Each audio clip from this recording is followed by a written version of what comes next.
फातिमा की रानी माँ, प्रभु यीशु की माँ, आसरा तू ही है माँ।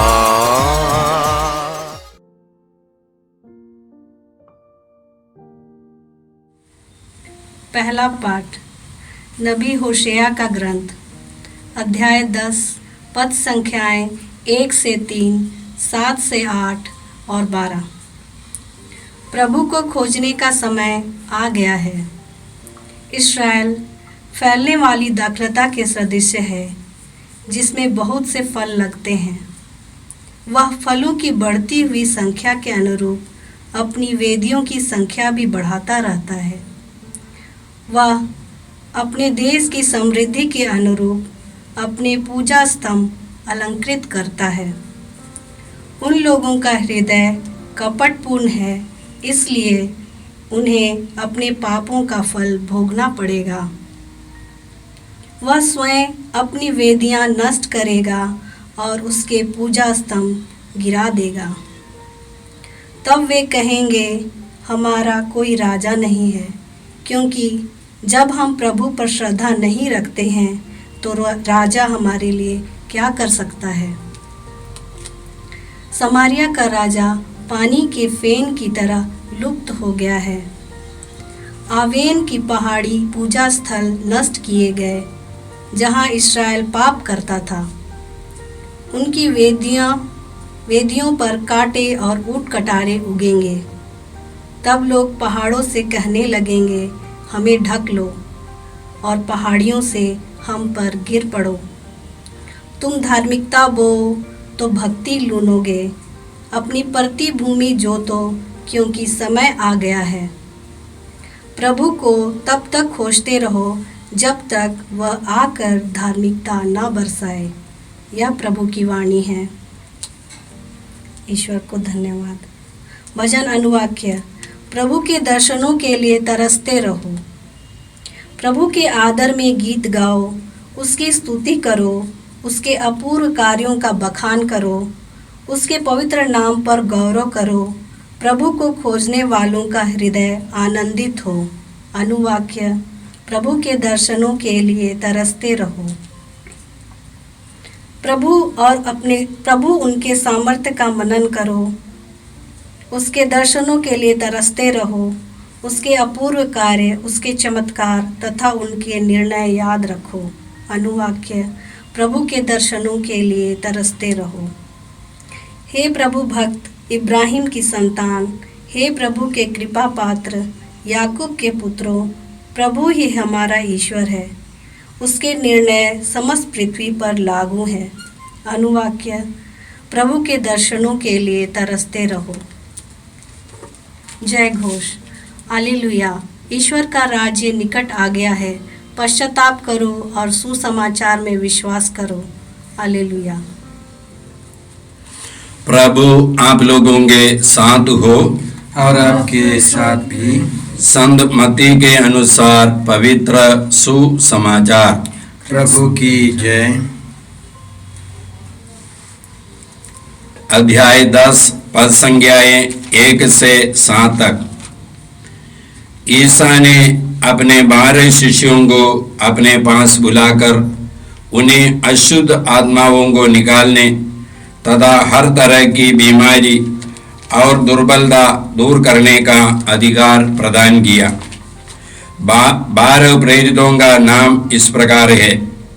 पहला सीमोन जो पेतरुस कहलाता है, और उसका भाई अंद्रयास, जबेदी का पुत्र याकूब और उसका भाई योहन, फिलिप और बर्तलोमी, तोमस और नाकेदार मत्ती, अल्फाई का पुत्र याकूब और थदेउस, सीमोन कनानी और यूदस इस्करियोती जिसने ईसा को पकड़वाया। ईसा ने इन 12 को यह अनुदेश देकर भेजा, अन्य राष्ट्रों के यहाँ मत जाओ और समारियों के नगरों में प्रवेश मत करो, बल्कि इस्राएल के घराने की खोई हुई भेड़ों के यहाँ जाओ। राह चलते यह उपदेश दिया करो, स्वर्ग का राज निकट आ गया है। यह प्रभु का सुसमाचार है। क्रिस की जय। क्रिस में प्यारे भाई बहनों, आज का पहला पाठ हम लोगों ने होशिया नबी के ग्रंथ से सुना। नबियों की परंपरा में होशिया नबी के ग्रंथ को लोग काफ़ी महत्व देते हैं। वहाँ पर नबी इस्राएल और ईश्वर के संबंध को एक पति और पत्नी के संबंध के रूप में दर्शाया है। इसलिए जब कभी इस्राएली लोग अपने ईश्वर को छोड़ करके अन्य देवताओं के पीछे जाते थे, उसे वेश्यावृत्ति मानता था। ईश्वर ने होशिया से कहा कि वह जाकर एक वेश्या से शादी करे। ईश्वर के कहने अनुसार वह गोमर नामक एक महिला से उसकी शादी हुई और उसके द्वारा उसको संतान भी हुआ। उसके बाद गोमर फिर वेश्यावृत्ति के लिए चली गई। तब ईश्वर ने होशिया से कहा, फिर उसे जाकर के बुलाकर वापस लाओ और जिस प्रकार एक आदर्श पति है उसी प्रकार उसके तरफ प्यार दिखाओ। और उसे होशिया ने उसे वापस बुला करके लाया और उसके साथ एक आदर्श पति के समान उसने प्यार दिखाया। उसके बाद ईश्वर ने कहा कि तुम जाकर इस्राएली लोगों से कहो, वे लोग भी इसी प्रकार इस वेश्या के समान वर्ताव करते हैं, अपने विधान को तोड़ देते हैं। हम लोग बाइबल में पढ़ते हैं, निर्गमन ग्रंथ में 24वां अध्याय में है, ईश्वर ने मूसा नबी को सीनाई पर्वत पर अपने आदेश दिए और मूसा लोगों के सामने आकर उसे पढ़ करके सुनाया। जब लोगों ने इन आदेशों को सुना तो सब लोग मिलकर के कहे, हम इनके अनुसार जीवन बिताएंगे। और ईश्वर की प्रतिज्ञा थी कि इसके अनुसार जीवन बिताएंगे तो वे उनके ईश्वर होंगे और ईश्वर उनका देखभाल करेंगे और वे उनका ईश्वर का अपनी निजी प्रजा होगी। और इसलिए मूसा ने एक वेदी बनवाई और 12 पत्थरों को खड़ा कर दिया इस्राएल के 12 वंशों के नाम पर। और उसके बाद जानवर के बलि चढ़ाई, आधा रक्त लेकर के वेदी पर छिड़का। वेदी ईश्वर का प्रतीक है। और उसके बाद ईश्वर के आदेशों को पढ़ करके सुनाया। और जब लोगों ने सुना, सब लोगों ने इसका पालन करेंगे बोल करके वे हाँ भरे। और इसके बाद लोगों पर आधा रक्त छिड़कते हुए मूसा ने कहा, यह विधान का रक्त है। इसी प्रकार ईश्वर और लोगों के बीच में एक जीवंत संबंध जुड़ गया। लेवी ग्रंथ के 17वां अध्याय का 11वां वाक्य में हम लोग इसी प्रकार पढ़ते हैं, रक्त में ही जीवन है। तो ये रक्त के द्वारा एक जीवंत संबंध ईश्वर से जुड़ गया। निर्गमन ग्रंथ के 20वां अध्याय में हम लोग पढ़ते हैं, इस ईश्वर के आदेश 2 है। इसमें पहला आदेश यही था, मैं तुम्हारा ईश्वर हूँ, मेरे सिवा तुम्हारा और कोई ईश्वर नहीं होगा। मैंने तुम्हें मिस्र के गुलामी से निकाल करके लाया, इसलिए तुमको मेरी पूजा करनी चाहिए। तो ईश्वर ने कहा, मैंने तुमको मिस्र की गुलामी से निकाल करके लाया, इसलिए तुमको मेरी पूजा करनी चाहिए। सूरज ने नहीं, चंद्रमा ने नहीं, बल्कि इस दुनिया का कोई देवता ने नहीं, बल्कि मैंने तुमको छुड़ाया, इसलिए मेरी पूजा तुमको करनी चाहिए। इसका मतलब क्या है? यदि हम लोग सच्चे ईश्वर की पूजा नहीं करेंगे, हम लोग गुलाम रहेंगे। हम लोग बाइबल में संत पौलुस के पत्र में कोलोसियों के नाम पौलुस के पत्र के 3 अध्याय का 5वां वाक्य में इसी प्रकार पढ़ते हैं, इसलिए आप लोग अपने शरीर में इन बातों का दमन करें जो पृथ्वी की है अर्थात व्यभिचार, अशुद्धता, कामुकता, विषय वासना और लोभ का, जो मूर्ति पूजा के सदृश है। हम लोग जब मूर्ति पूजा के बारे में सोचते हैं, एक मूर्ति को करके पूजा करना, इसी प्रकार की बात सोचते हैं। यहाँ पर पौलुस बोलते हैं केवल मूर्ति को करके पूजा करना नहीं, बल्कि लोभ मूर्ति पूजा है, व्यभिचार मूर्ति पूजा है, शराब मूर्ति पूजा है। यदि एक शराबी शराब को ईश्वर का स्थान देता है, वह मूर्ति पूजा है। आजकल सेक्स को लोग ईश्वर का स्थान देता है। सेक्स और शारीरिक वासना ये मूर्ति हो सकता है और मूर्ति होती है। ये सब हम लोगों को गुलाम बनाएंगे। इसी प्रकार कोई भी मूर्ति जो सच्चा ईश्वर नहीं है, ये मूर्ति हम लोगों को, ये देवता हम लोगों को दास बनाएंगे। कुरिन्थियों के नाम पत्र में दूसरा पत्र 4 अध्याय का 14 वाक्य में हम लोग इसी प्रकार पढ़ते हैं, इस संसार की देवता ने अविश्वासियों का मन इतना अंधा कर दिया कि वे ईश्वर के सुसमाचार की ज्योति को देखने में असमर्थ है। ये संसार की देवता सब हम लोगों को अंधा कर देंगे, इसलिए हम लोग सच्चे ईश्वर को और उनके ज्ञान को प्राप्त नहीं कर पाएंगे। जैसे मैंने कहा, ईश्वर ने मनुष्यों के साथ, इस्राएलियों के साथ एक विधान ठहराया और ईश्वर हमेशा विश्वस्त रहे हैं, लेकिन लोग बहुधा अविश्वस्त, वे लोग ईमानदार नहीं रहेंगे। आज के सुसमाचार में हम लोगों ने देखा कि यीशु 12 शिष्यों को बुलाते हैं और उन्हें अबदूतों को निकालने, रोगियों को चंगा करने की शक्ति देकर सुसमाचार सुनाने भेजते हैं।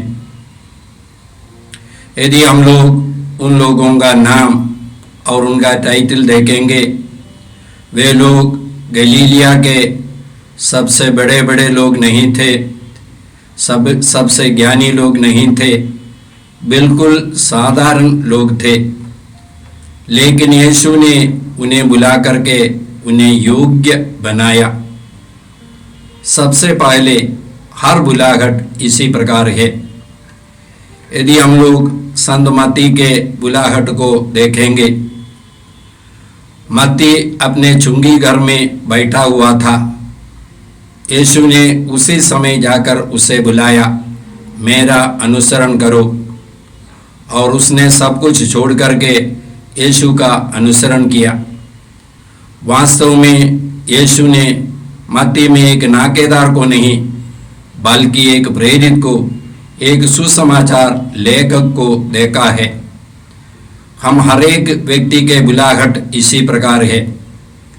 ईश्वर ने हमें बुलाया, जीवन दिया, इसलिए नहीं हम लोग पवित्र है, हम लोग योग्य है।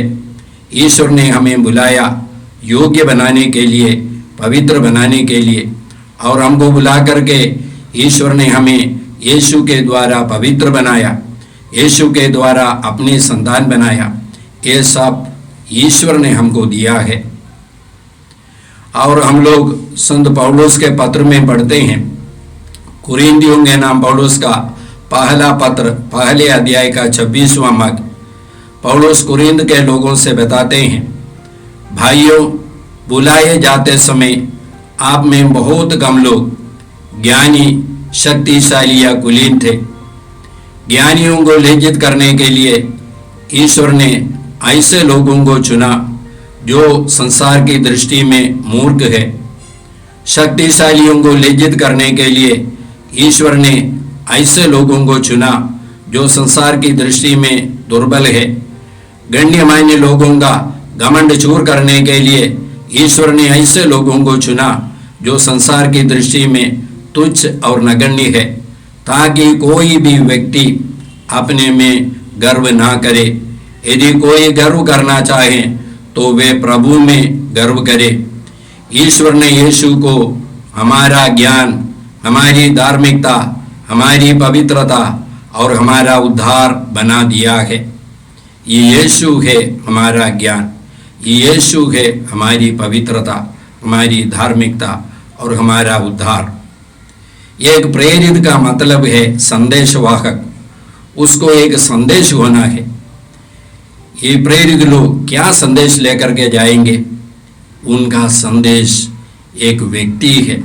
ये बाइबल इसलिए है, सुसमाचार इसलिए है क्योंकि इस बाइबल से हमको यीशु को मिलता है। यीशु है हमारा संदेश, यीशु है हमारा सुसमाचार। यीशु ने स्वयं कहा, संत योहन का सुसमाचार 14वां अध्याय का 6वां वाक्य, मार्ग सत्य और जीवन मैं हूँ, मुझसे होकर गए बिना कोई पिता के पास नहीं आ सकता। यीशु है हमारा मार्ग, एक व्यक्ति है हमारा मार्ग, कोई किताब या कोई सिद्धांत नहीं। पिता तक पहुंचने का मार्ग एक व्यक्ति है। यीशु ने कहा संत योहन के सुसमाचार में ही 8वां अध्याय का 12वां वाक्य, संसार की ज्योति मैं हूँ, जो मेरा अनुसरण करता है वह अंधकार में भटकता नहीं रहेगा, उसे जीवन की ज्योति प्राप्त होगी। यीशु है ज्योति हमारे लिए। यीशु का अनुसरण करने से हम लोग अंधकार में नहीं रहेगा, हमको जीवन की ज्योति प्राप्त होगी। हम लोग संत योहन के सुसमाचार में ही पढ़ते हैं 11वां अध्याय का 25वां वाक्य में यीशु कहते हैं, पुनरुत्थान और जीवन मैं हूँ, जो मुझ में विश्वास करता है वह मरने पर भी जीवित रहेगा, जो मुझ में विश्वास करते हुए जीता है वह कभी नहीं मरेगा। यीशु है हमारा पुनरुत्थान, यीशु है हमारा जीवन, यीशु के द्वारा हमको जीवन मिलता है। तो यही है हमारा संदेश, तो यही है प्रेरितों का संदेश। प्रेरित लोगों ने इस यीशु को लोगों के सामने प्रकट किया और यीशु को बांटा है।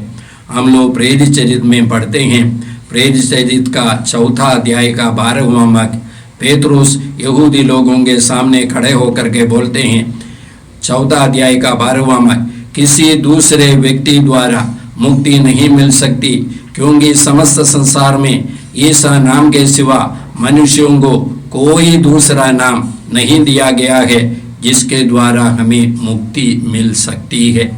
तो ये यीशु है हमारी मुक्ति, हमारे मुक्तिदाता। यीशु हमारे एकमात्र मुक्तिदाता है। हम लोग भी एक प्रेरित है, हमको एक प्रेरित बनना है। हर विश्वासी को एक प्रेरित बनना है, एक संदेशवाहक बनना है। विश्वास को हम लोग लोगों के सामने सिद्ध नहीं करते हैं, विश्वास के साक्षी हम लोग बनते हैं। हम लोगों को यीशु के साक्षी बनना है। हमारा विश्वास क्या है? हमारा विश्वास यही है, यीशु आज भी जीवित है, ये पहला विश्वास है। दूसरा विश्वास क्या है? हम लोगों को यीशु ने पवित्र बनाया, हम लोगों को यीशु ने ईश्वर की संतान बनाया। ये सब यीशु ने हमारे लिए, या पिता ईश्वर ने यीशु के द्वारा हमारे लिए किया है। तो इसलिए हमको पवित्र जीवन बिताना है, ईश्वर के संतान के योग्य जीवन बिताना है। यही है हमारे साक्ष्य लोगों के बीच में। आज हम लोग प्रभु से कृपा मांगते हैं। हे परम पिता ईश्वर, हम तुझे धन्यवाद देते हैं अपने विश्वास के लिए, हम तुझे धन्यवाद देते हैं तेरे पुत्र यीशु के लिए। हे पिता ईश्वर, तूने यीशु को हमारे समान एक मनुष्य बनने दिया ताकि हम लोग यीशु के समान बन जाए, ईश्वरीय बन जाए। यीशु को अपने जीवन में स्वीकार करके, हे प्रभु, यीशु की शिक्षा के अनुसार, यीशु के वचन के अनुसार जीवन बिताने के लिए हम सबों को कृपा दीजिए। ये प्रार्थना हम करते हैं प्रभु क्रिस्त के द्वारा, आमीन। क्रिस्त में प्रिय भाई और बहनों, 13 मई 2020 से हम लोग यहाँ से मीसा के दैनिक पाठ और उन पर छोटा सा मनन चिंतन प्रस्तुत करते आ रहे। आप इस चैनल को सब्सक्राइब करें, लाइक करें, शेयर करें, बेल आइकन दबाकर हमें सूचित करें। यहाँ से जो वीडियो प्रस्तुत की जाएगी वो आपको मिलते रहे। प्रभु आपको 100 गुनी आशीष दे। जय यीशु।